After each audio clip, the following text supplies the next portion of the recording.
सुन पाएंगे ना, वो बहुत कुछ खो देंगे। इसलिए हमारी प्रार्थना खड़े होके, लेट के, टेढ़े होके, जैसे सुनने को मिल जाए सुन लो, जहां जगह मिल जाए बैठ जाओ सुन लो। विक्षेप हो देखने में व्यास मंच तो कोई बात नहीं, कान आंख बंद करके कान से सुन लीजिए, पर सुन लो।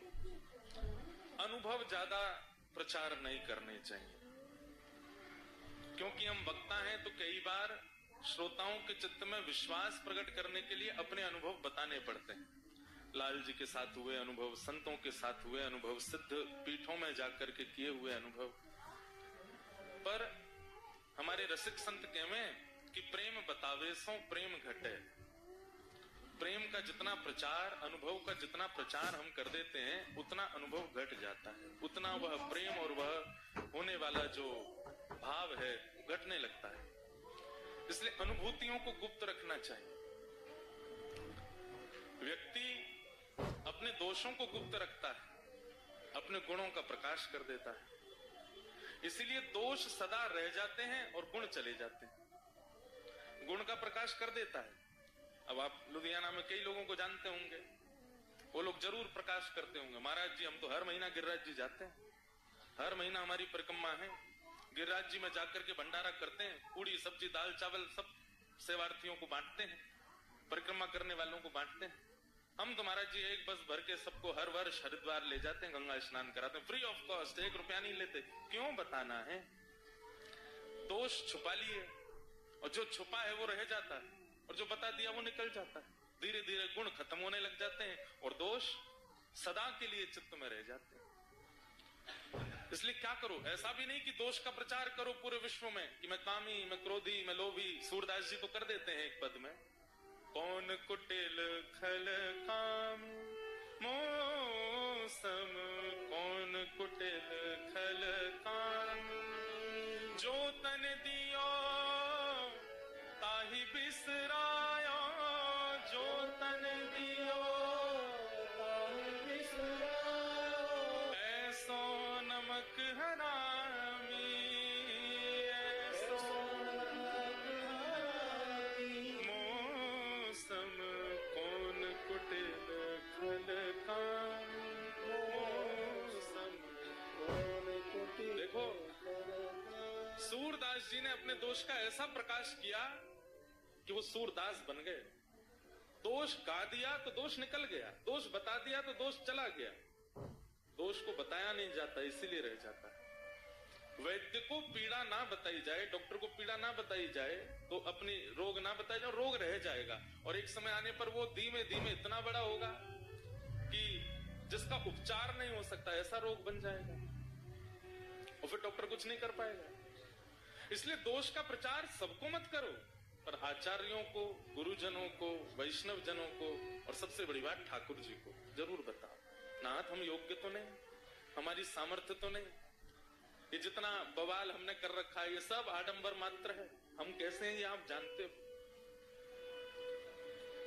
इसलिए हमारी प्रार्थना गुण का प्रकाश ज्यादा नहीं, गुण का प्रचार ज्यादा नहीं, छुपाओ, अनुभव छुपाओ। तो यहां जो अनुभव हमको हो रहा है वो हम नहीं बताएंगे, यहां नहीं बताएंगे, कहीं हो तो हो सकता है बता दें, अभी नहीं बताएंगे। पर यह अनुभव अद्भुत है, और यह अनुभव अलौकिक है, विलक्षण है। बस इतने से ही समझ लो क्या अनुभव हो सकता है। महाराज जी ऐसो हमको आप बता रहे थे कि महाराज जी को इतने वर्ष हो गए, इतने, पर लग ही नहीं रहा है, ऐसा लग रहा है कि वो सन्मुख ही विराज रहे हैं, और हम तो दृष्टि मिला ही नहीं पा रहे, वो एक टक ऐसे ही देख रहे हैं। सुनाओ, तो अद्भुतता है। कुछ भक्त चरित्र सुनाने का भाव मन में आया, कुछ व्रज के भाव भी सुनाएंगे, कुछ भक्तों के चरित्र भी सुनाएंगे। पर चरित्र सुनकर के हम संतुष्ट हो जाते हैं, वैसे बन नहीं पाते। तो सबसे पहला प्रकाश इसी भाव का होना चाहिए कि हम वैसे बने कैसे। और आज एक ऐसे भक्त की हम चरित्र सुनाने चाहते हैं जो हमने बचपन में सुना है। जब हमारी माता जी वो रात बचपन में कई चरित्र सुनाती थी।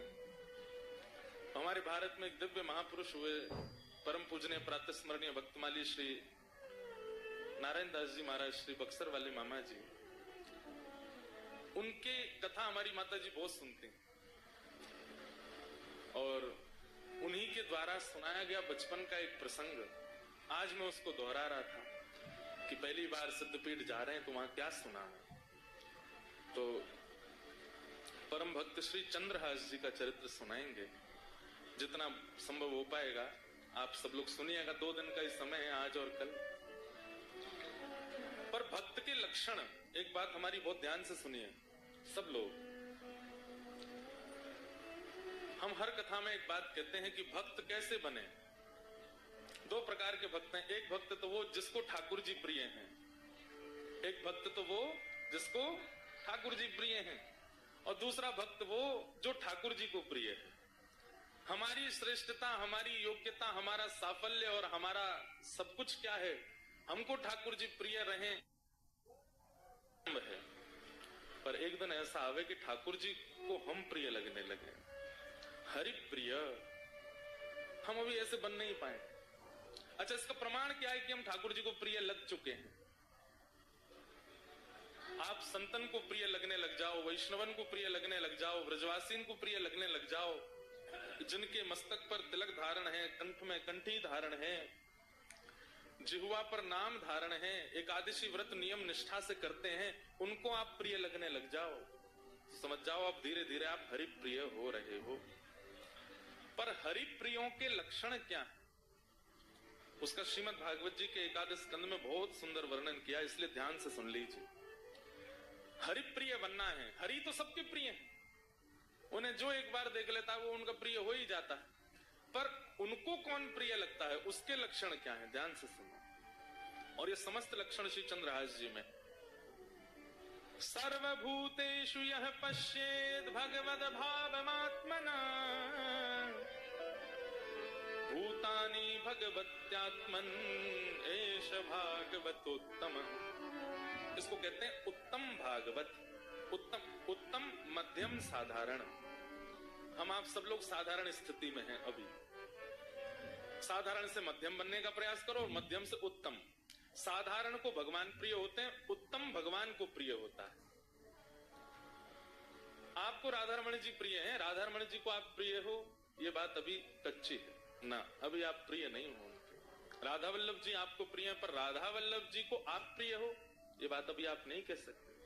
तो ये कब कह पाओगे? कहनी तो खैर कहोगे ही नहीं, लेकिन ठाकुर जी तो कहेंगे कि तू मोह प्रिय है। उसके लिए क्या करना पड़ेगा? तो यहां पर कितनी अच्छी, सर्वभूतेषु यः पश्येत्। जो सबको देखे तो सब में अपने ठाकुर को देखे।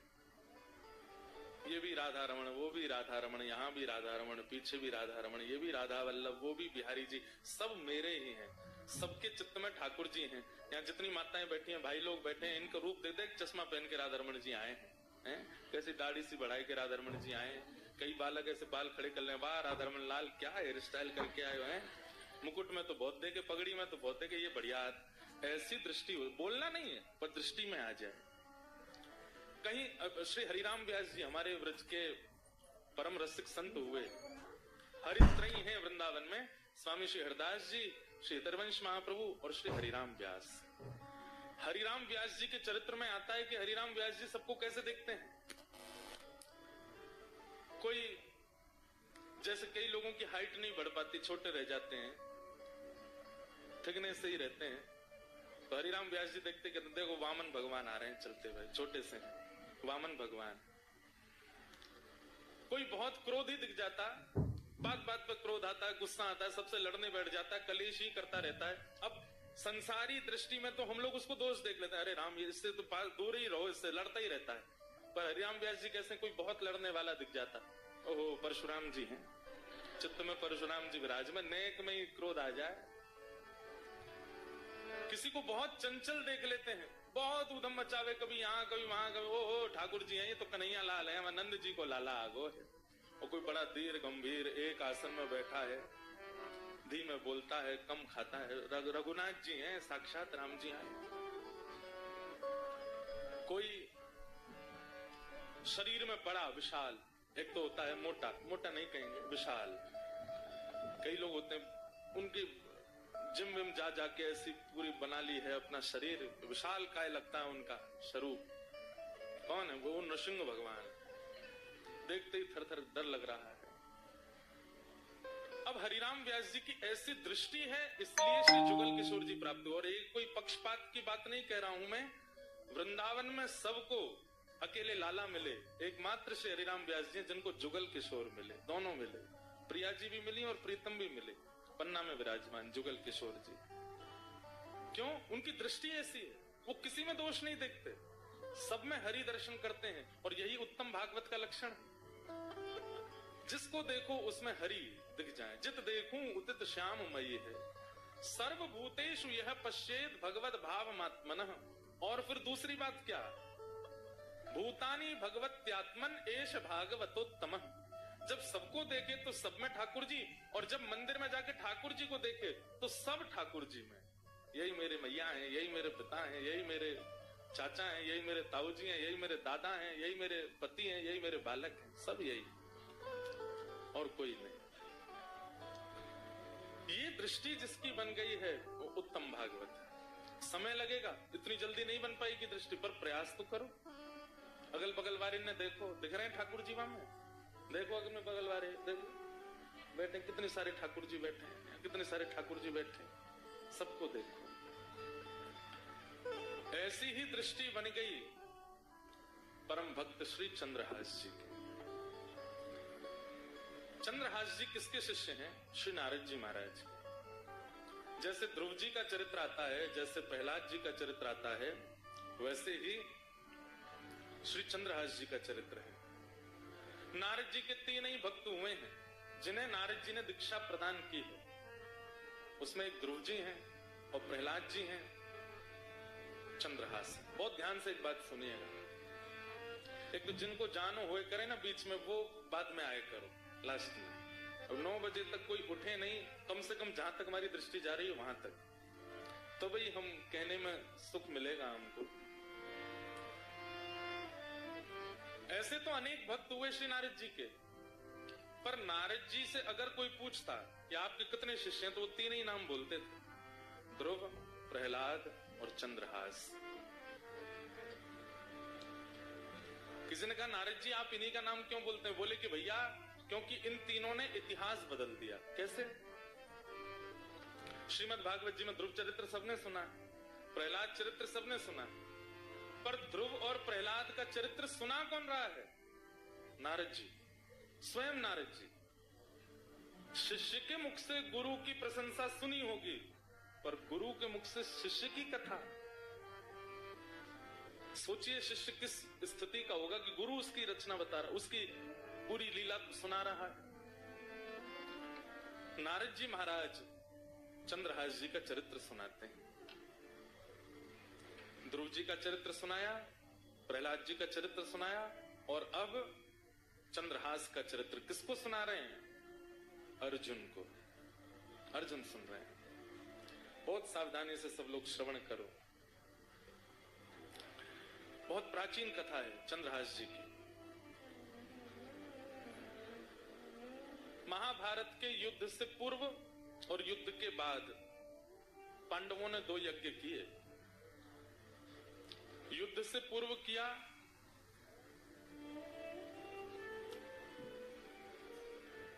अश्वमेध यज्ञ,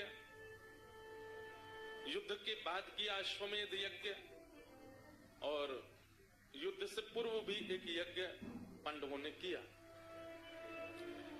अश्वमेध यज्ञ का एक नियम होता है कि यज्ञ करने के पश्चात जो राजा यज्ञ कर रहा है वो अपने घोड़े छोड़ता है। उन घोड़ों को वो जिस राज्य में घोड़े जाएंगे, अगर वहां के राजा ने उनको बंदी बना लिया तो फिर उस राजा से युद्ध होता है, और अगर उस राजा ने घोड़ों को छोड़ दिया तो वो राजा जिसने घोड़े छोड़े हैं उसके अधीन हो जाता है। तो युधिष्ठिर जी ने घोड़े छोड़े, और घोड़े छोड़ करके नियम बना दिया, उस पर लिख दिया ये घोड़े सामान्य नहीं है। धर्मराज युधिष्ठिर ने महाभारत युद्ध जीतने के बाद अश्वमेध यज्ञ करके इन घोड़ों को छोड़ा है। ये जिस जिस दिशा में जिस जिस राज्य से होके निकलेंगे वो सारे राज्य युधिष्ठिर के माने जाएंगे। वहां के राजा युधिष्ठिर के नीचे काम करेंगे। और अगर इस भाव से किसी को दिक्कत हो तो युधिष्ठिर से युद्ध लड़ने के लिए तैयार रहना। घोड़ों के पीछे सेना लेकर के अर्जुन चल रहे थे। 2-4 लोगों ने घोड़ों को अपने राज्य में घुसने से मना किया तो अर्जुन ने युद्ध करके उनको परास्त कर दिया। इसी प्रकार फिर जब वो घोड़े पूरी पृथ्वी की चक्कर लगा के वापस आ जाते तब उस राजा को कहा जाता चक्रवर्ती सम्राट। इसको कोई नहीं हरा पाया। युधिष्ठिर जी ने घोड़े छोड़े, राज्यों में प्रवेश करते कई राजा तो अधीन हो जाते, बोले हम युधिष्ठिर जी के नीचे रहने को तैयार हैं। कई नहीं रहते तो अर्जुन युद्ध करके उनको नीचे कर देते। सब जगह भ्रमण करते करते जब वह घोड़े कुंतलपुर पहुंचे, हस्तिनापुर से थोड़ी दूर पूर्व ही एक कुंतलपुर नाम का स्थान पड़ा, जहां पर वे घोड़े पहुंचे। और जैसे उन स्थान में घोड़ों का पहुंचना हुआ, कोई राजा या सैनिक नहीं आया रोकने। प्रवेश करते ही कुंतलपुर में घोड़े अपने आप अंतर ध्यान हो गए, अपने आप अंतर ध्यान हो गए। अर्जुन ने तुरंत अपना धनुष उठाया, प्रत्यंचा चढ़ाई, बाण निकाल लिया। किसकी इतनी हिम्मत हुई? घोड़ों को अंतर ध्यान कर दिया। कौन है? अरे छुप करके क्या घोड़ों को अंतर ध्यान कर, सामने आओ मेरे। कोई सामने नहीं आया। तो अर्जुन के पास तो ऐसी ऐसी विद्या है कि अगर कोई छुप भी जाए या कोई कहीं भी पहुंच जाए, वो अगर उसका स्मरण करके बाण छोड़ देंगे तो बाण उसी को जाके लगेगा। अर्जुन ने तुरंत बाण का संधान किया और स्मरण किया, जिसने मेरे घोड़े को अंतर ध्यान किया, छुपाया है, ये बाण उसी को जाकर के लगे। युद्ध की चुनौती। जैसे ही अर्जुन ने बाण का संधान किया, इतने में ही आकाश में नारद जी प्रकट हो गए। अर्जुन, इसी वक्त अपना बाण नीचे रखो, धनुष बाण नीचे करो। क्या कह रहे हैं आप? ये तो नियम बना था कि जो भी घोड़ों को पकड़ेगा उससे युद्ध करना पड़ेगा, और कोई छुप करके अगर घोड़ों को अपने वश में कर ले, मैं उसको मारूं ना? ये कैसे हो सकता है? तब नारद जी महाराज बोले, क्योंकि जिसने तुम्हारे घोड़ों को अपने वश में किया है वो सामान्य नहीं है, वो तुम्हारा शत्रु नहीं, तुम्हारा मित्र बनने योग्य है। ऐसा क्या गुण है उसमें? कोई बहुत बड़ा दिग्विजयी राजा है या क्या? क्या ऐसी क्या खूबी है उसमें कि मैं उसको अपना मित्र बनाऊं? तब नारद जी महाराज ने कहा, जिस प्रकार तुम कृष्ण भक्त हो, ऐसे जिसने तुम्हारे घोड़े हरण किए हैं वो भी कृष्ण भक्त है। कुंतलपुर का राजा, उसका नाम है चंद्रहास। इसलिए तुम उस पर बाण चढ़ाने की, चलाने की कोई चेष्टा मत करो। अर्जुन तो तुरंत सुन के, ये बात सुनकर के वो कृष्ण भक्त है। अर्जुन बोले, मैंने पहले तो कभी नाम नहीं सुना चंद्रहास का।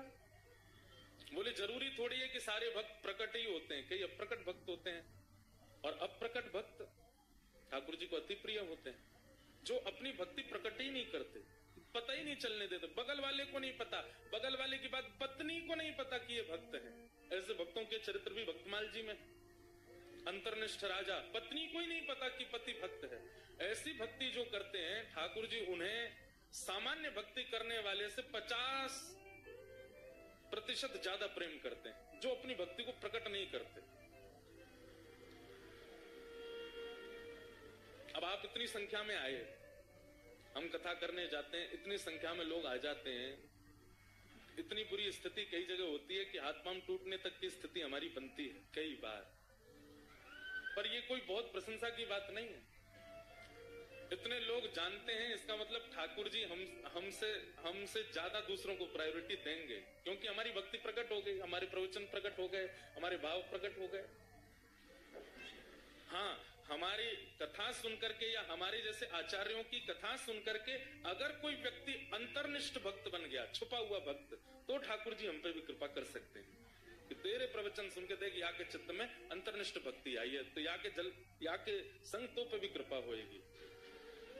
प्रचार बहुत ज्यादा हो जाता है ना, ठाकुर जी फिर समय लगाते हैं मिलने में, लेकिन अब क्या कर सकते हैं।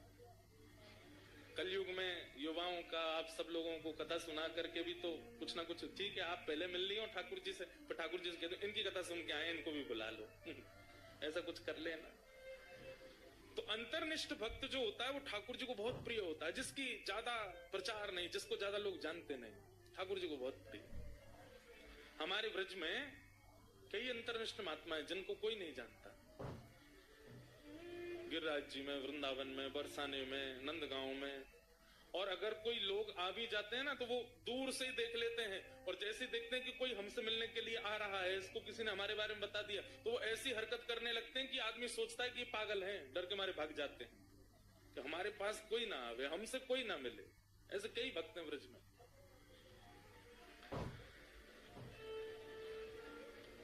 हमने कईयों के दर्शन किए। एक तो वृंदावन परिक्रमा में जो बहुत पुराने लोग होंगे, वृंदावन परिक्रमा करते रहे होंगे, तो उनको शायद पता होगा, अंग्रेज मंदिर पार करने के बाद जब परिक्रमा आगे बढ़ती है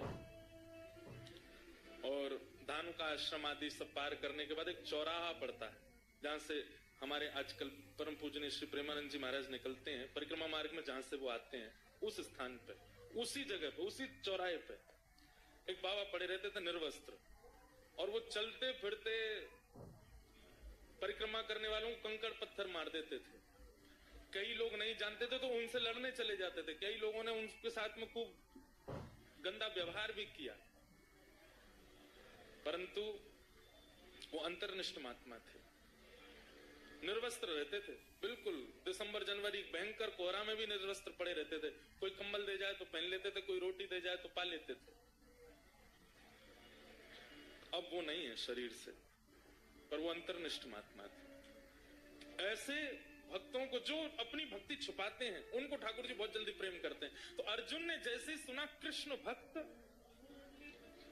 धनुष बाण तो नीचे रख दिए, युद्ध सब भूल गया, नारद जी के चरणों में प्रणाम करते हुए कहा, भगवान ये राजा कैसे हैं मुझे ये नहीं सुनना, ये इनका राज्य कितना बड़ा है मुझे ये भी नहीं सुनना, पर ये चंद्रहास कृष्ण भक्त कैसे हैं मुझे इनका चरित्र सुनाओ।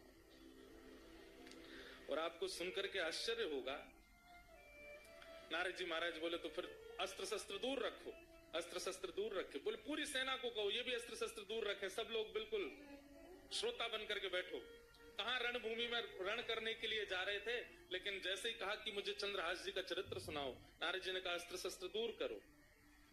सब दूर करके जब सब लोग सामने बैठ गए तो नारद जी ने थोड़ी परीक्षा ली। अश्वमेध यज्ञ चल रहा है हस्तिनापुर में, तुमको विलंब नहीं होगा पहुंचने में। अब तुम यहाँ भक्त चरित्र सुनने के लिए बैठ रहे हो, चंद्रहास जी का चरित्र सुनने के लिए बैठ रहे हो, विलंब हो जाएगा, तुमको अश्व लेकर के वहां पहुंचने हैं, युधिष्ठिर जी का यज्ञ अधूरा रह जाएगा। वर्षों से चल रहा यज्ञ, इतने संत, इतने ऋषि, इतने महात्मा उसमें उपस्थित हो रहे हैं, सब धरा का धरा रह जाएगा, क्योंकि कथा तो एक बार प्रारंभ होगी तब पूरी हो, इसका कोई निधान नहीं है। अर्जुन की ये बात कथा को प्रकट करा देती है। अर्जुन कहते हैं अगर कोई कृष्ण भक्त का चरित्र सुनने में अगर वर्षों भी लगे तो उस पर सैकड़ों अश्वमेध यज्ञ में वारी वारी करूं, पर एक भक्त का चरित्र तो मुझे सुनना है। एक भक्त के चरित्र पर 100 अश्वमेध यज्ञ वारी जावे, पर आपको भक्त यश सुना। नारद जी महाराज बोले तो ठीक है, मैं अब तुम्हें चंद्रहास का सुंदर प्रसंग सुनाता हूं।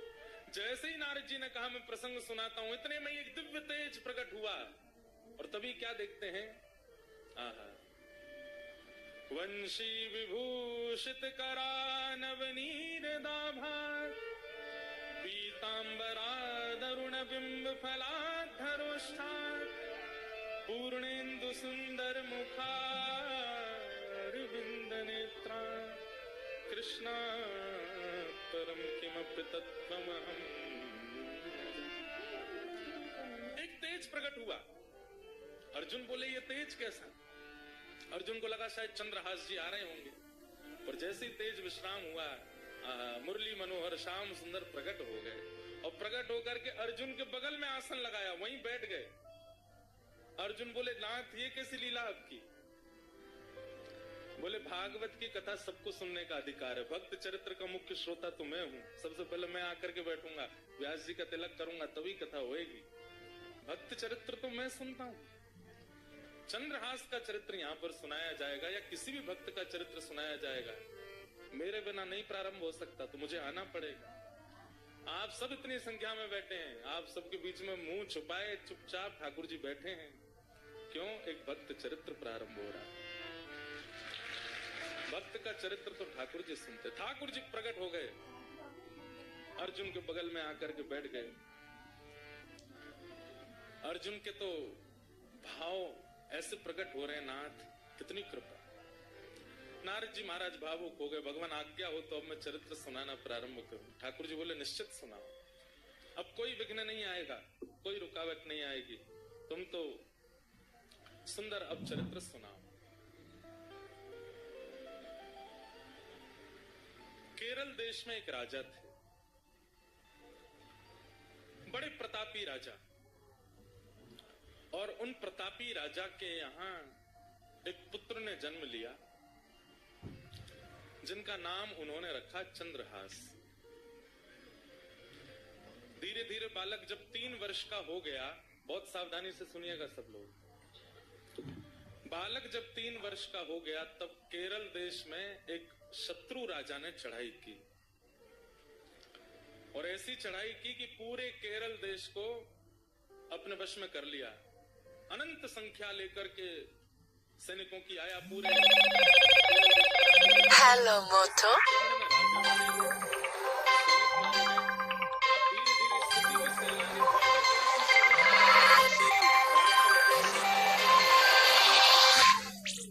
क्रूर राजा जिसने हेलो मोटो।